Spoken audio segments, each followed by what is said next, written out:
Okay, well, good morning, Nikki, and thank you so much for saying yes and bringing your coffee as well. You're definitely on trend for today's episode of Friends with Kofi. And before we start, I was hopeful that you would allow me the honor to just give a brief introduction to who you are, and then you can fact check me and tell me if I told any fibs. How does that sound? Sounds good to me. Thank you.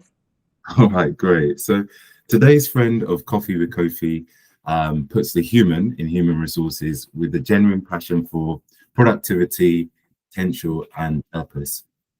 Quietly confident, Nikki proves that you don't need to be an extrovert to lead. With a stellar career spanning 30 years, Nikki's people expertise has developed in international domains across South Africa, the UK, Asia, and indeed the US. A true people-centric CPO, Chief People Officer, who leads with heart, head, and hands. Welcome, Nikki, and thanks once again. Thanks once again. Thanks so much for having me. Brilliant. And just to fact check, did my people talk to your people and get it correct in terms of the summary? Sounds like you got it spot on. Thank you. Brilliant, brilliant. So, to get into today's conversation, as you know, and I really appreciate you saying yes, it's really around sharing the stories of leaders from around the world who could be entrepreneurs in terms of working within a corporation, but doing something else that adds purpose to their mission and shares their passion. Or it could be entrepreneurs who've taken the plunge and stepped outside on the road less traveled. Neither, from my point of view, are superior or different to each other, but it's really just around listening to your heart and doing something that means something to you to inspire others to hopefully find ways to do the same. Because if Nikki can do it, then why can't they? That's the name of the game. So if that's okay with you, it will be a friendly, open through type of combination, and we'll just go with the flow. Is that all right? Absolutely. Sounds great. Thanks. I've been looking forward to it. Brilliant, brilliant. So for anyone who has not had, like I have, the good fortune to meet you in real life, IRL, as the cool kids say, please can we start with the genesis of your story? So I guess where and how did you grow up, essentially? Yeah, and it's I realize that not many people would know this actually about me. I've lived in the UK for nearly 25 years now. But I am a small town girl from a little one-horse town about 3 hours inland from Durban, if anyone knows the Durban and Pietermaritzburg in KwaZulu-Natal in South Africa. So I grew up in this town, was at one school right through, and I'm the youngest of three children. The baby in the family, and quite a bit younger. So I pretty much had my secondary school years. I was the only child at home. Yeah, it's very much my roots, and I go back to South Africa whenever I get the opportunity. So despite feeling very, very British, I and very much a sort of global citizen, my African roots are very dear to me, and I've made sure that those are instilled in my son Luke as well. So we go back regularly to see family in Cape Town. Well, I love that, and I love the duality, but also I guess the multi-layered nature of us as human beings, because I knew when I met you there was a connection, and now I know that you're my African sister. It makes even more sense. But I think for me, like, South Africa has been through its journey, but is inspirational in a number of ways. And Cape Town actually is one of my favorite places in the whole planet. Well, in that case, we better make a commitment to have coffee in Cape Town sometime. I'm absolutely involved. I don't know if it's still there was a marvelous in fact one of the best fish restaurants I ever went to called the Codfather. That was there. You know it? I know it's. Is this the one in Camps Bay? I don't know if that's the one you're talking about, but yes, absolutely, it's brilliant. When I went there, it was absolutely magical. I haven't tasted any seafood quite like it since. So maybe we could have coffee and then lunch or dinner there. Lunch at the Codfather. Yeah, I lived in Cape Town for sort of 6 years before I did my postgrad at UCT. Undergrad in KZN, but postgrad at UCT. Got to know Cape Town, lived and worked there for my first sort of chapter of my career with EY, and then transferred with the firm to London as I say, Brilliant. 24, nearly 25 years ago. So Oh, Cape Town's definitely the kind of the new center of our family. okay. And all my siblings and my parents moved down to Cape Town, and that's now home. Well, it's Brilliant. the other home. This is It's home. well, abundance mindset. You could never have too many homes. A home is where the heart is, and wherever yours is, I guess it will be that. But that's fantastic. So, just thinking about a bit more about you and growing up. So, when you were growing up, what were, I guess, some of the passions that you had as a young child, and then indeed young adult? I often say I grew up in a studio, and people say, "What kind of studio?" My mother was a retired ballet and dance teacher, and in fact examined for the Royal Academy, which is this connection to the UK as well for us. But basically, 5 nights a week, I would finish my sort of school day, heading on to the studio and do some form of dance. So dance is also in my blood. I'm sad I don't do enough of it now, but it's definitely something that was was a passion for me. And I guess there was a time where I thought perhaps it was the first job I ever had was actually as a dance teacher in my late teens. So I often say that's something people wouldn't know about me. And I guess I could have, run a dance studio through. But my heart was in business in the end, and so that's another part of the story. I've always been very creative at heart. Design's always been a passion for me. Travel has been a passion for me. Exploring new places, that's definitely something that I've kept on into my adulthood and remains a key passion. So I guess some of those things, but also in the backdrop of a fairly traditional kind of, fortunate sort of school upbringing, very sort of constant, as I say, sort of one school for 12 years. I mean, many don't get that opportunity because we were the small town. So there was this sort of strong community anchor, small classes, and an opportunity to do a lot of extramural activity around that, which, as I say, for me was a lot of dance, a lot of drama, a little bit of production, and some fun along the way. Oh, brilliant. I love that as well, because as the self-appointed chief vibes officer, whenever I hear someone having fun, the FOMO levels go up insofar as, oh, that sounds brilliant. Because life is relatively short, and so to enjoy the journey is something that, I'm a big subscriber to as well. So thank you for sharing that. That's some more knowledge and gems that I didn't know. When I look at your career journey, there seems to be an early calling to people matters right back to, I guess, your undergraduate degree. And I really was intrigued to ask, how did this come about, if indeed I'm, right in my assessment? Yeah, I think you're absolutely right. When I was thinking about the opportunity to go to university and what I might do, there was this sort of interest in business, but ultimately anchored in social aspects for me.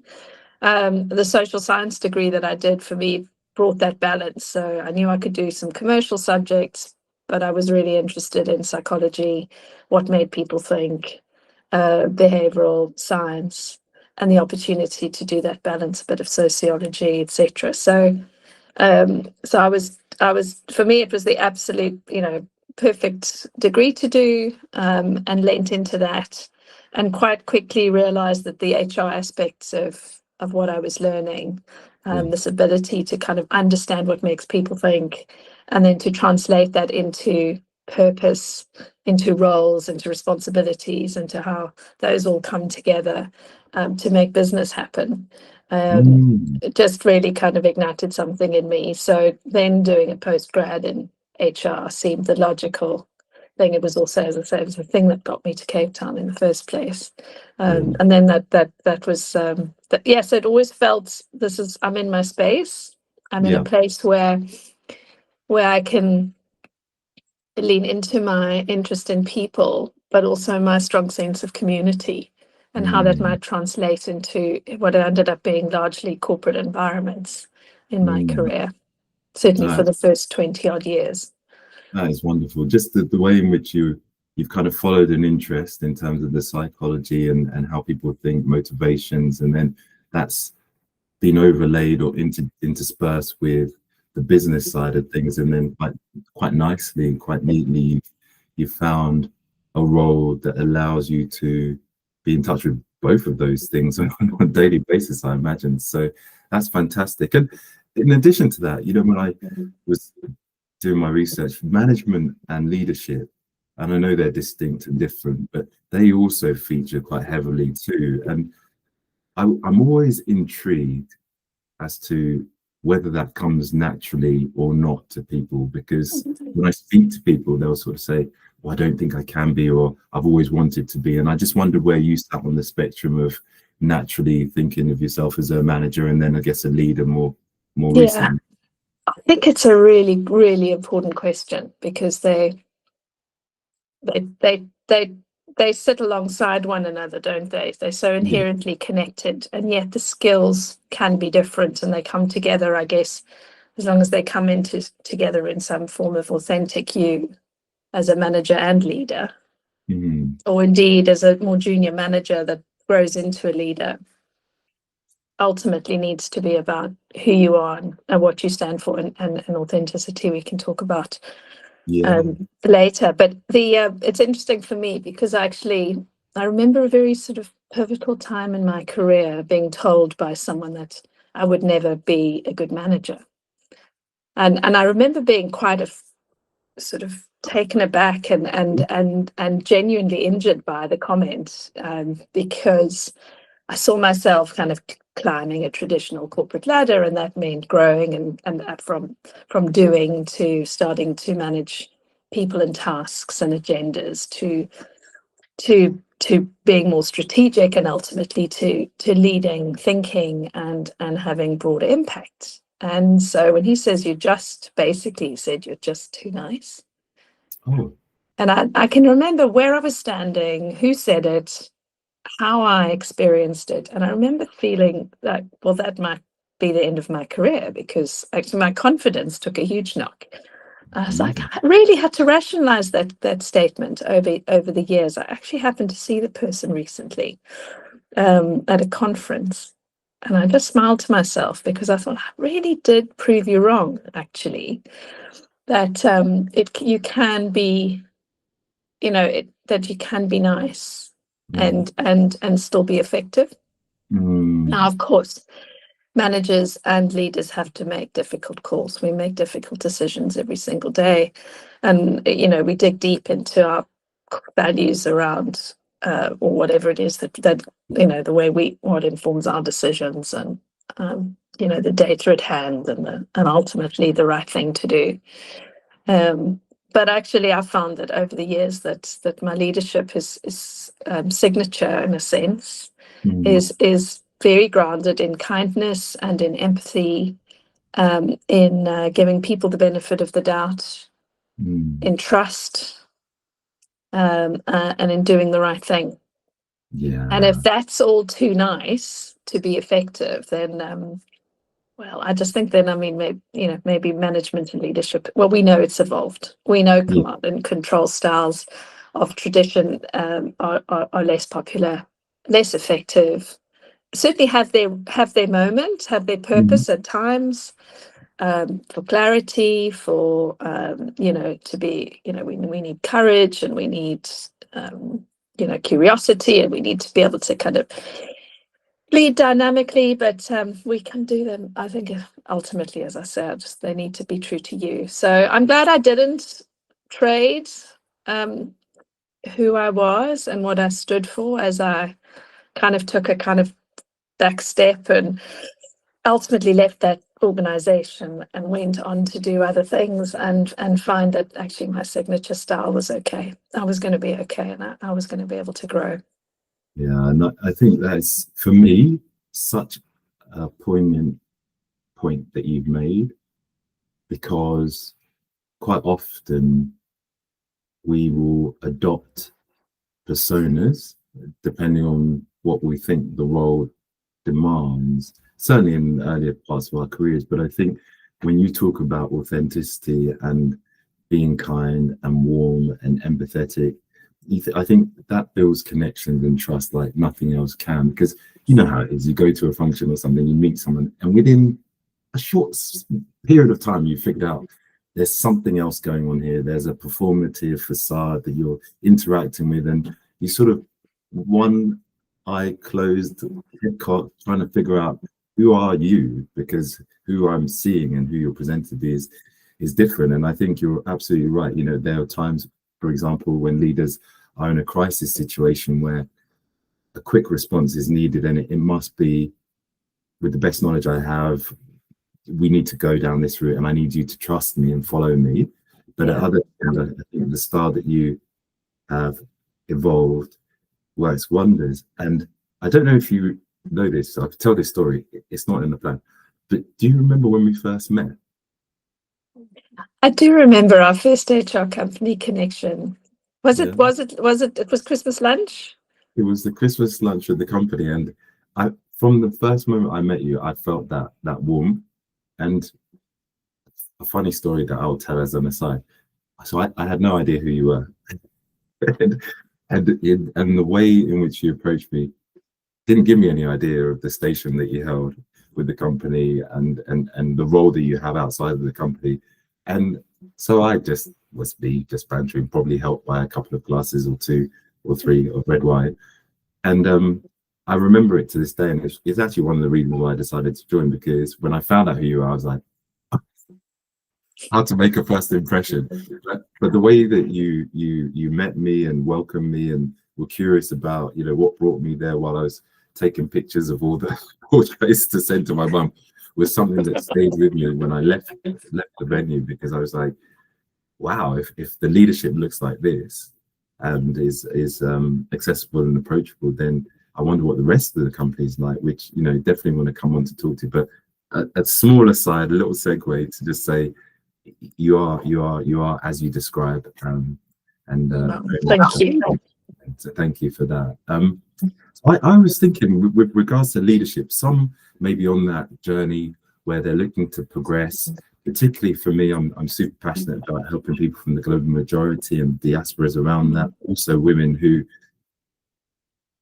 are maybe told similar things to yourself in various ways, that they cannot progress and they don't believe it's for them. But what are some of the key lessons from your leadership journey that might help others to find their own style in their own way, beyond being, you know, authentic and true to yourself?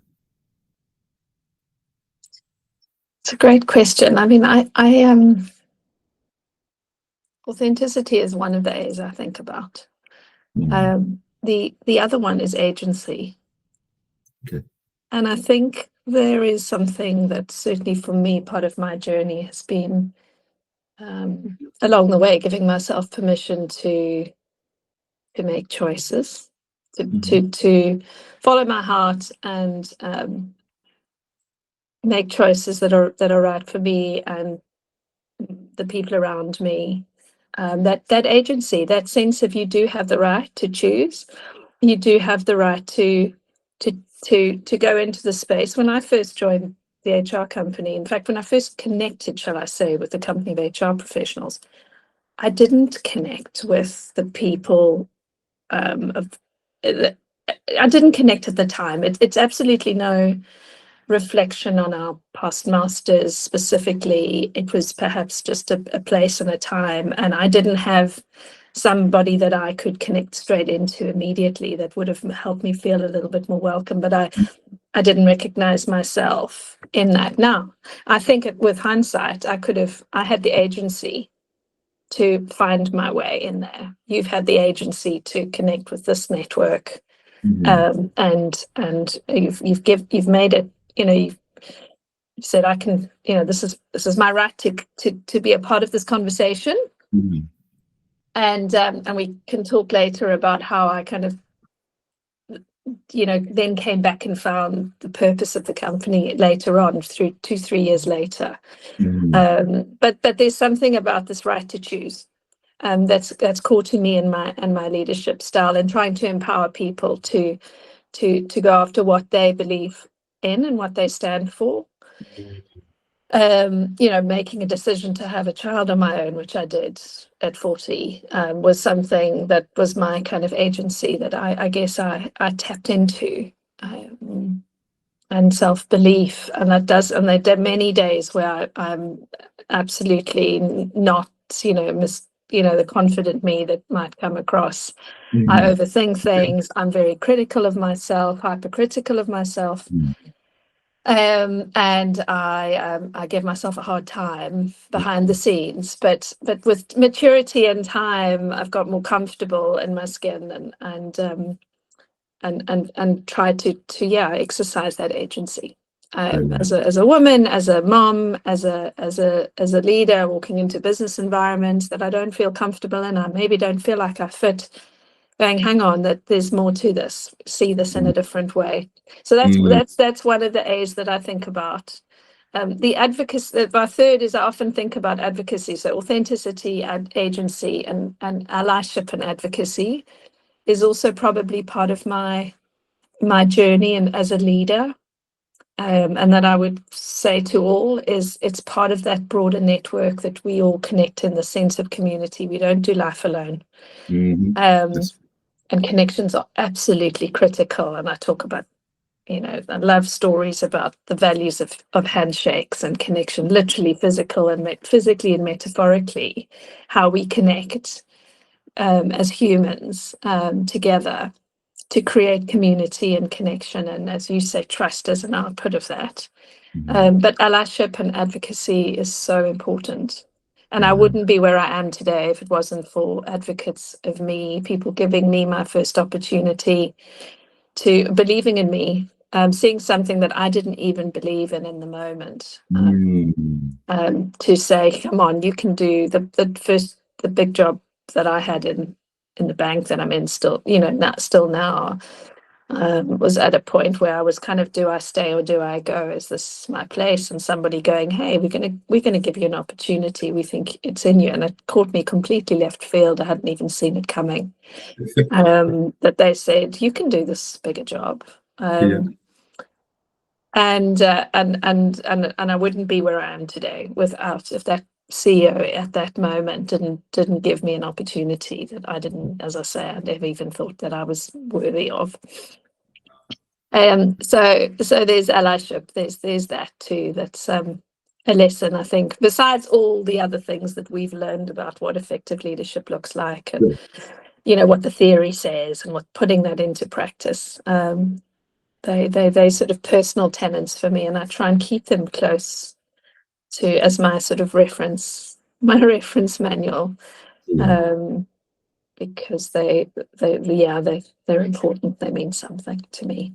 Yeah, and I think that there can be no truer test or testimony to that than where you see yourself now, you know, as CPO, and I think as investments are rated AAA, etc., your AAAs are great, you know, in terms of authenticity, agency, allyship, and advocacy. We'll make it 4 A's. We can do that. They're kind of the same thing, advocacy or allyship for me. Yeah, one is what you get, what you receive, and one is what you give. So maybe 100%. That's 2 sides of the coin. Yeah. No, absolutely, and I think it's such a special thing that you've been able to dispense those things, but also have people believe in you and see what you're capable of sometimes before you can see it yourself. And I often refer to these individuals as sort of destiny shapers or destiny helpers, that they believe in the better that you have yet to realize you're capable of. And it's a powerful thing. So no, thank you so much for that. That's a good tips for anyone thinking of having, I guess, like a North Star, you know, coming up with their own, and then trying to do that, you know. Absolutely. And if that's my North Star, then part of our role as leaders is, you know, to translate that also into, okay, here's the environment we're in. And part of our job as a leader is to provide and help deliver the broader North Star that you can connect yours into the galaxy. And if, you know, here we are, and we've all got our own sense of purpose and our own sense of direction. But then ultimately, when we come together, that's where the magic happens, or the toxic happens, right? Yeah. If it's all aligned, and as a leader, you can provide that. You can give. Yeah. That's part of what we have to do. Is we lead people in a direction, and we try and connect those dots. And hope that the values connect, the Yeah. purpose connects. We come together to really make something happen and make a difference together. That's organization, I guess. That's organ, and it's if you do it effectively. Yeah. Anyway, yeah, I think that's hard. Brilliant. I'm going to borrow that and trademark it, because the idea of everyone's star shining brightly in this interstellar galaxy is a really It beautiful way. works, doesn't it? I've never really thought about it. I think we should cultivate this. You're welcome to So I think so. to I mean, you take it. started, you Because germinated. it's the I'm sign just, of I'm just, specialness of you're special. My Luke is called Luke Christopher Kwesi. He's 12 now, Auret, and so his third name is an African name, Kwesi, and it happens to be Morning Star. oh wow. And that's in his passport. He's Luke Christopher. Christopher was my father, my late dad. Is Chris, or was Chris, and we chose Luke. Just was a sort of, it wasn't a deep family name, but something that just worked. And I was making that call to name him, I remember, in the hospital. And we went for Luke, and then he was always going to be a Christopher. And then Kwesi was, when he was still in, a sparkle in my eye. My sister-in-law was like, he needs an African name, right? I was like, yeah, of course he does. What's it going to be? It's crazy. So the star thing, sorry, I digress. No, But this is the richness. but that's it. So it must have been in my subconscious somewhere. But I do think we come together, whether we come together in community or in purpose, in organization, in fun. We're all ourselves. We're coming in, we try and meet each other where we are, but we're all got to believe and realize our own, this sense of, I guess, what gets me, why do I do what I do too, is about this passion in helping people thrive or realize their potential. Yeah. And in any organization, at the end of the day, taking it back to business, that we need that combination of people, of humans coming together alongside the tech, and alongside the product, and alongside the clients, coming together to make stuff happen in a meaningful way.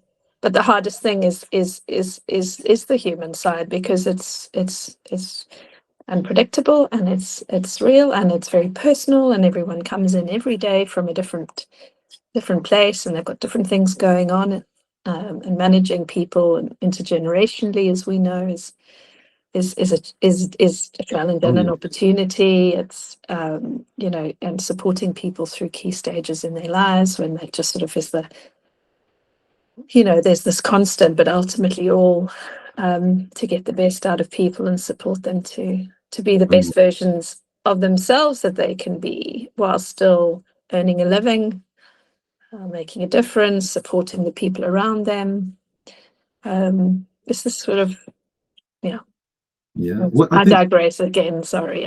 This is why I love doing this, because I think the more we have time to speak and share and unpack, the more interconnectivity you find, not just with myself and you, which I'll come on to in a second, but with others listening to this, you might be like, God, this connects to me on deeper than an intellectual level. It's from the heart, when you say what you say. And I understand now, why the connection was there when I met you, for another reason, which is, for me and in my practice and my business, it is around the elevation and empowerment of those who want to be excellent in however they shine.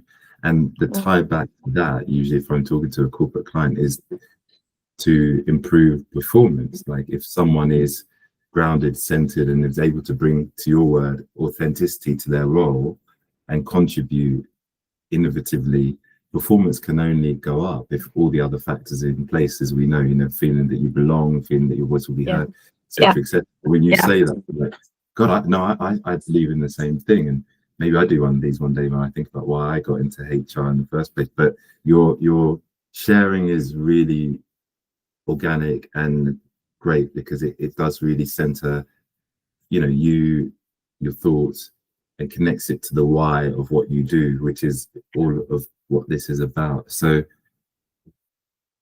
and think about what I was going to ask you next, because Well, I'm just looking forward to the next time of getting to hear your story.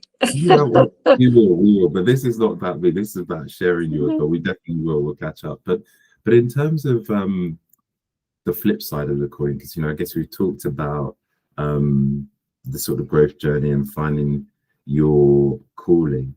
I was trying to understand how, as someone who's kind of evolved through, it's literally like the who's who of corporations, across sectors, from oil and gas with BP to the food and beverage side with Diageo to consultancy with EY, but being in-house, now in financial services. I mean, maybe barring tech, but I suppose there's tech in most. Anyway, I digress.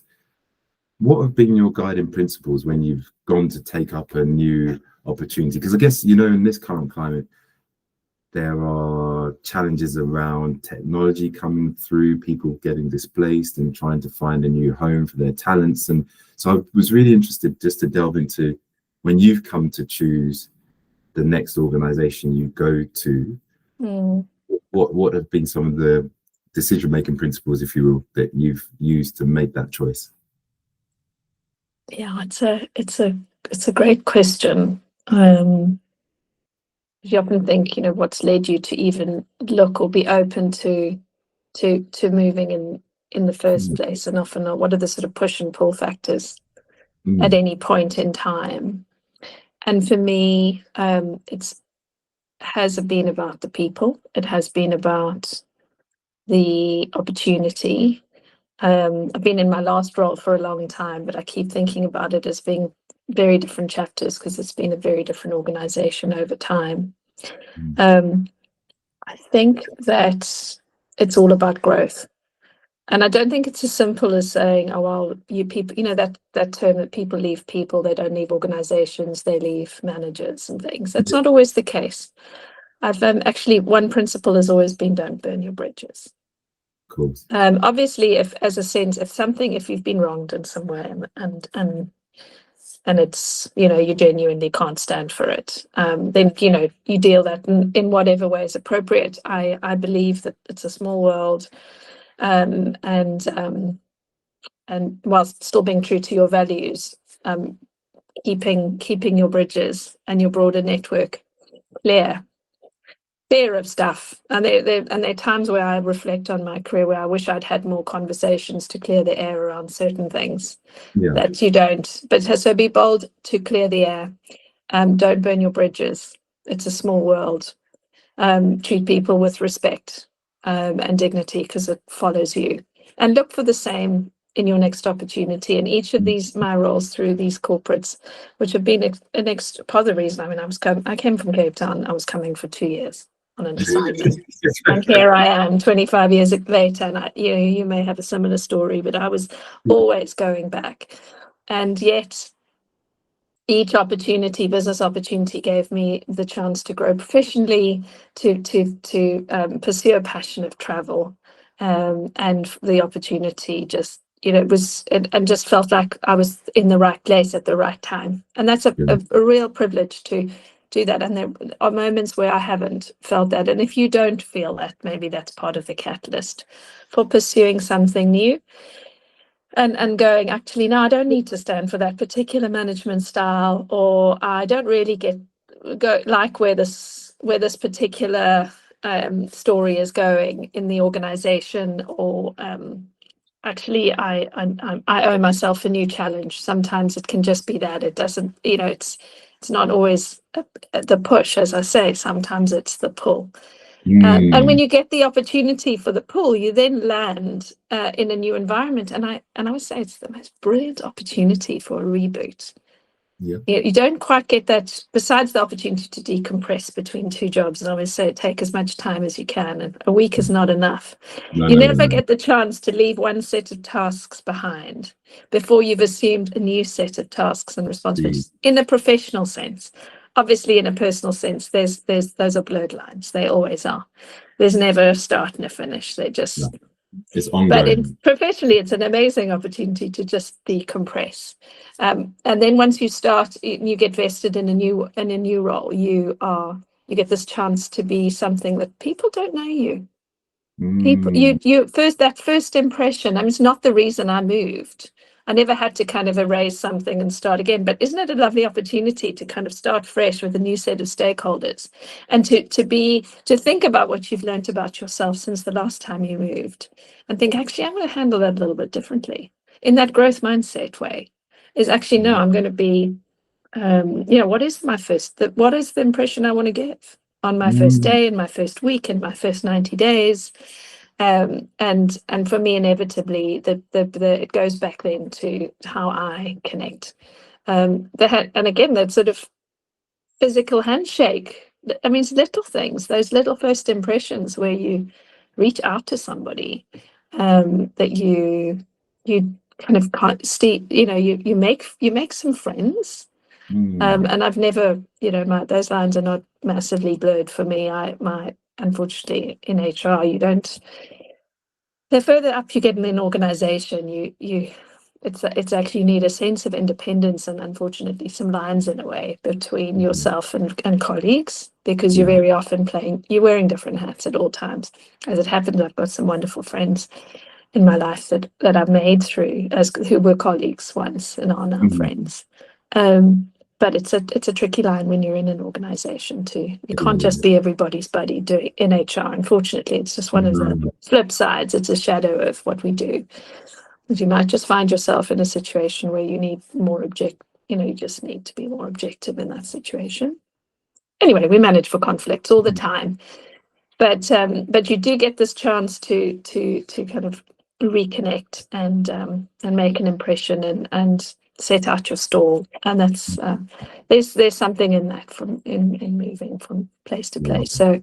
So my guidance and sort of my principles are: make it count, make first impressions count, believe in yourself, and go out there to make a difference early on.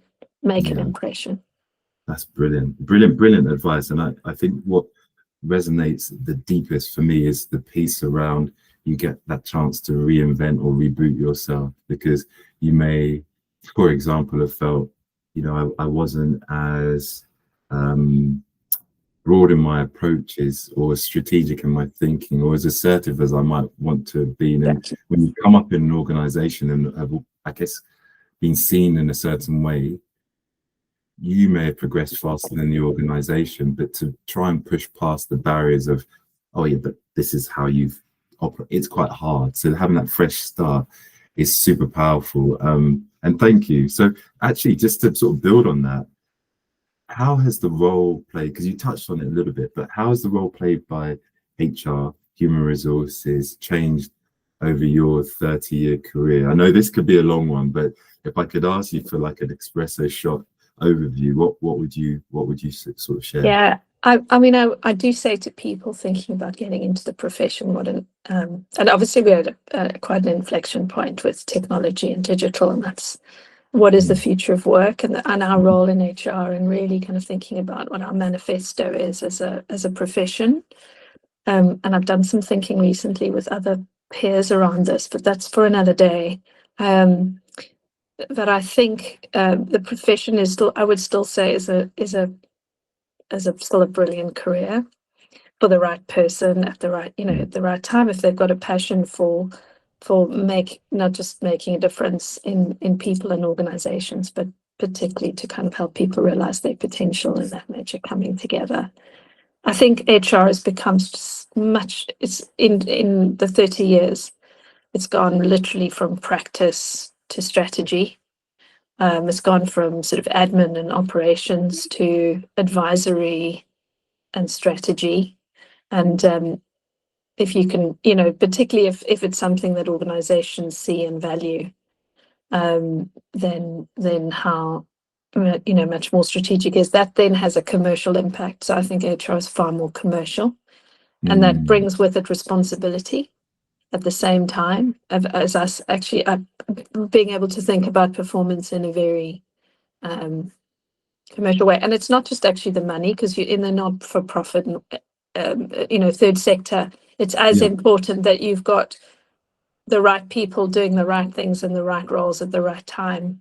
And I know that's a sort of a term we use, but it's true. And to say, that you've really got great capability, you're helping support and build. You've got, the right leaders for the time, that people matter. Yeah. So I think that's where we've become much, our commercial part. It's not just being your trusted advisor. It's not about a box of tissues. It can be still, but it's very much got to, it's such a privilege to be able to think and get leaders to think about the value of human skill and capability, and then actually doing capability development, building those strategies and delivering on those capability strategies alongside what else comes together in an organization. And then I think it's about conscience. I think our role is as the compass linked to its company there, but our role is as the organization conscience and doing the right thing. It has to be all of those things. So I think it's much more strategic, it's much more commercial, and it's much more grounded in values-based and conscious leadership. And I think be able to call out, to put the mirror up, to call out behavior, and to get leaders to own change where it's necessary. Yeah.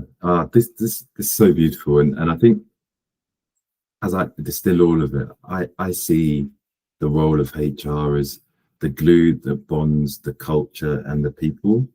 And I think when you talk about calling out behaviors, there's recognition for what works and what's good and what builds, and there's also being courageous in calling out what doesn't do those things, and does the opposite. Yes, there comes that courage again. Yes. Yeah, and that needs to be there. And I think when culture and people are glued together well, it becomes symbiotic. But then you have truth, transparency, trust, innovate. Like, so many good things come off the back of that. So I'm so glad the way that you kind of position that journey in the development of the function. And what I really was curious about is, because it's one thing to do that in one domain, one jurisdiction, should we say.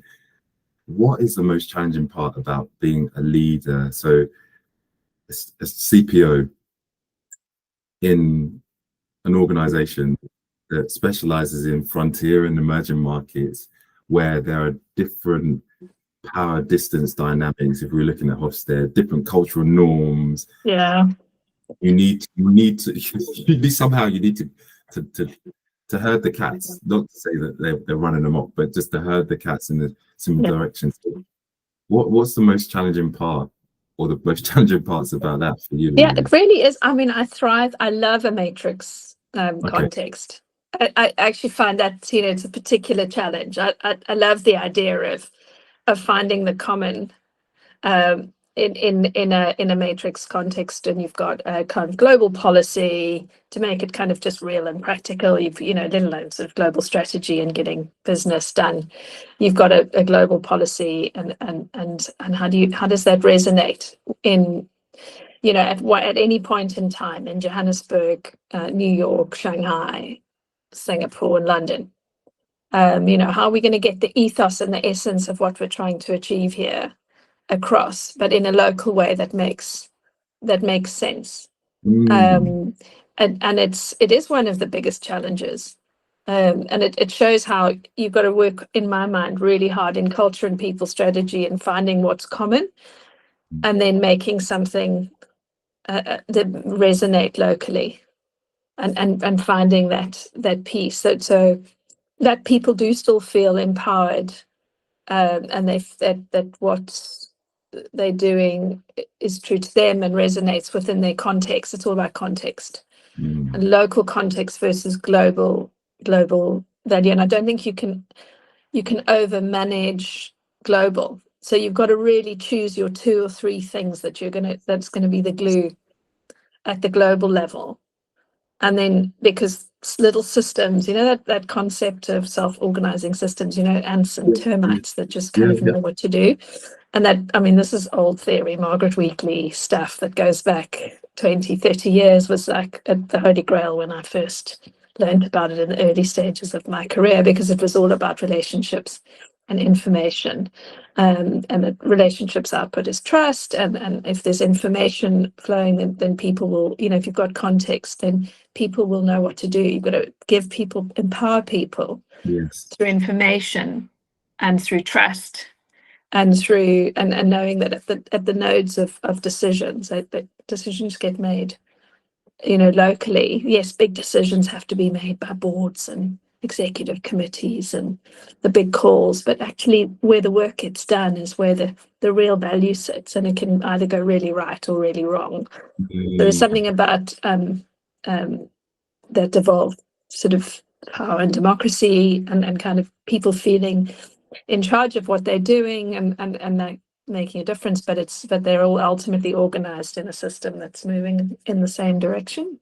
Yeah, that's so So I think powerful. that's that lovely sort of balance that either builds value or destroys it, really, in organizations. So I love that. I'm off to Singapore tonight to spend some time with the team there, and I'll be back next Friday in time for fireworks at school. But I love going there and being immersed in their reality, but being able but knowing that actually they're also saying, so what's going to be important in the way I'm going to be measured at the end of the year, or how our sort of region, the value we're going to bring as a regional team to the bigger picture. Help us understand that, help us make sure that London head office are getting what we do and why we do it, that they're respecting what we bring, and then we're also respecting that we will respect the corporate position. It's this sort of balance, but what can we do best locally, and what really makes sense to do globally. Some of that you're constantly working that through in any global enterprise, I think. I don't know, it's just some things. You as you're saying it, I'm listening intently, and this word just keeps coming into my head, and I'm going to say it and risk you not knowing where I'm going with this, but Ubuntu.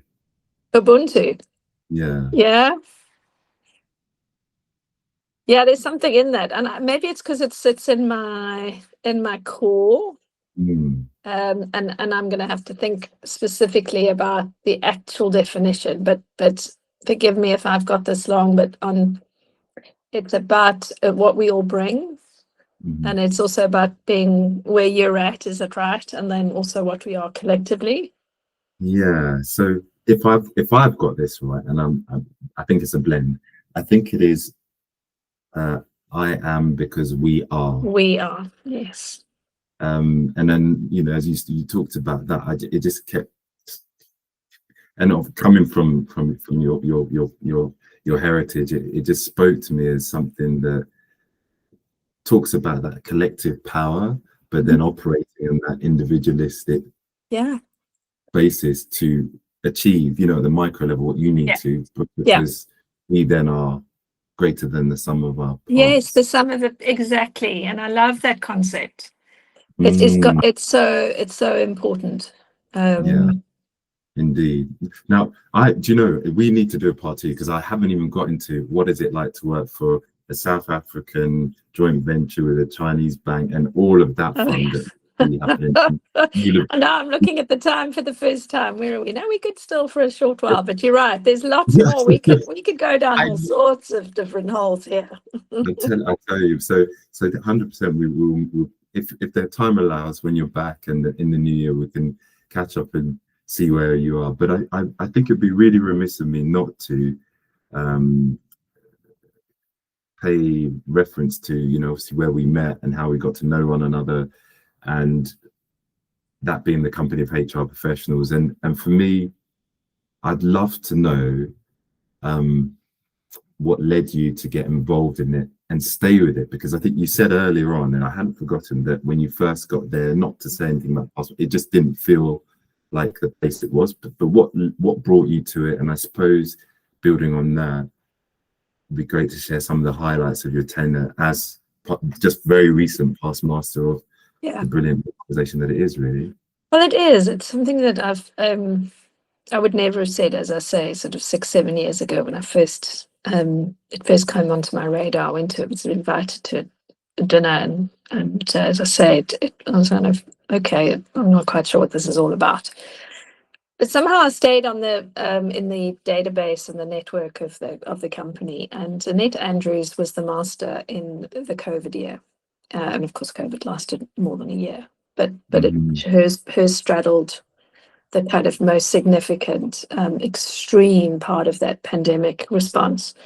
And I found myself, my dad passed away on the 11th of March, it's the day they declared the global pandemic, and we raced to Cape Town at that point for the funeral. I mean, it wasn't a big surprise. He had been unwell for a number of, for 18 months.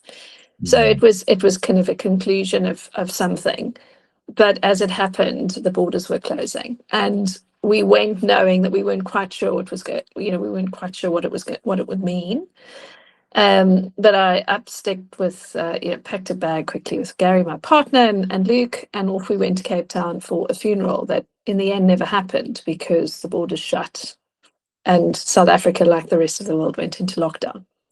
It was bonus month, March, in the bank. Payday was the 21st of March.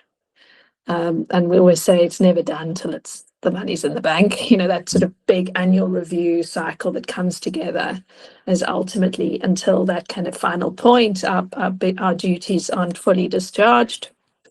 We all pivoted online, and my day job had to continue from there. And I could just have been here in Southfields in London, but as it happened, I was in Cape Town. But what was happening more broadly, of course, was that our profession, our function was being called on in a way that we none of us had been charged in a crisis situation of this scale. And so what was really important was what are other firms doing? What are you doing? And Annette got this weekly Teams call, Zoom call up and running. And the purpose of the company community came to life for me. So there I was sitting in Cape Town, dialing into these weekly calls and immediately connecting with an HR professional community of people sort of saying, what are you doing about furlough? What are you doing about care? What are you doing about well-being? What are you doing about critical workers' letters? How are you handling X, Y, and Z? How are you just getting some operational things done? So it was really through that, but more than that, I just felt the sense of community that spanned geography, and she said, Nate was there, and she was this anchor, and I didn't feel alone. That's amazing. That is so amazing. So and after that, Andrea said to me, hey, have you ever considered being on the court? And so I chucked my hat in the ring, and was the only person at the time. And then they said, have you considered doing a warden role? And this is what it would actually mean. And I found myself kind of just caught up in it. But it felt like the time. It felt like it fitted. But it fitted because of the people around me, and relating to them, and that was the community, the fellowship side of things. That I think is one of the key tenets of who we are and what we stand for within delivery. Well, I think we need to do more on it, because I'm mindful that you have this other meeting, but for me, I think our role, our profession, can be a lonely one. As you say, sometimes there needs to be that distinction between, being close to people and then remaining objective, and the values of fellowship, which you spoke of, the educational piece, in terms of promoting the organization, the profession of HR, and then the opportunity to give back is a magic trio, really, to have. And I think if I could ask there's so many more I want to ask, but one last question, which would be just being the past master, which for anyone that doesn't know about livery companies is effectively the CEO. And I know you'll say there was a team around you, but you were our lead for the last year. What have been some of your highlights from the work that you've been able to do, the things that you've been able to get involved in, you know? I completely underestimated the broader community too that I would connect with. So I'd already experienced fellowship in the company. And what I then got the privilege to do was connect with masters from 113 other worshipful companies and some other guilds and companies alongside us. So there is this broader network that, and now as an immediate past master group, we're now called the quartermasters.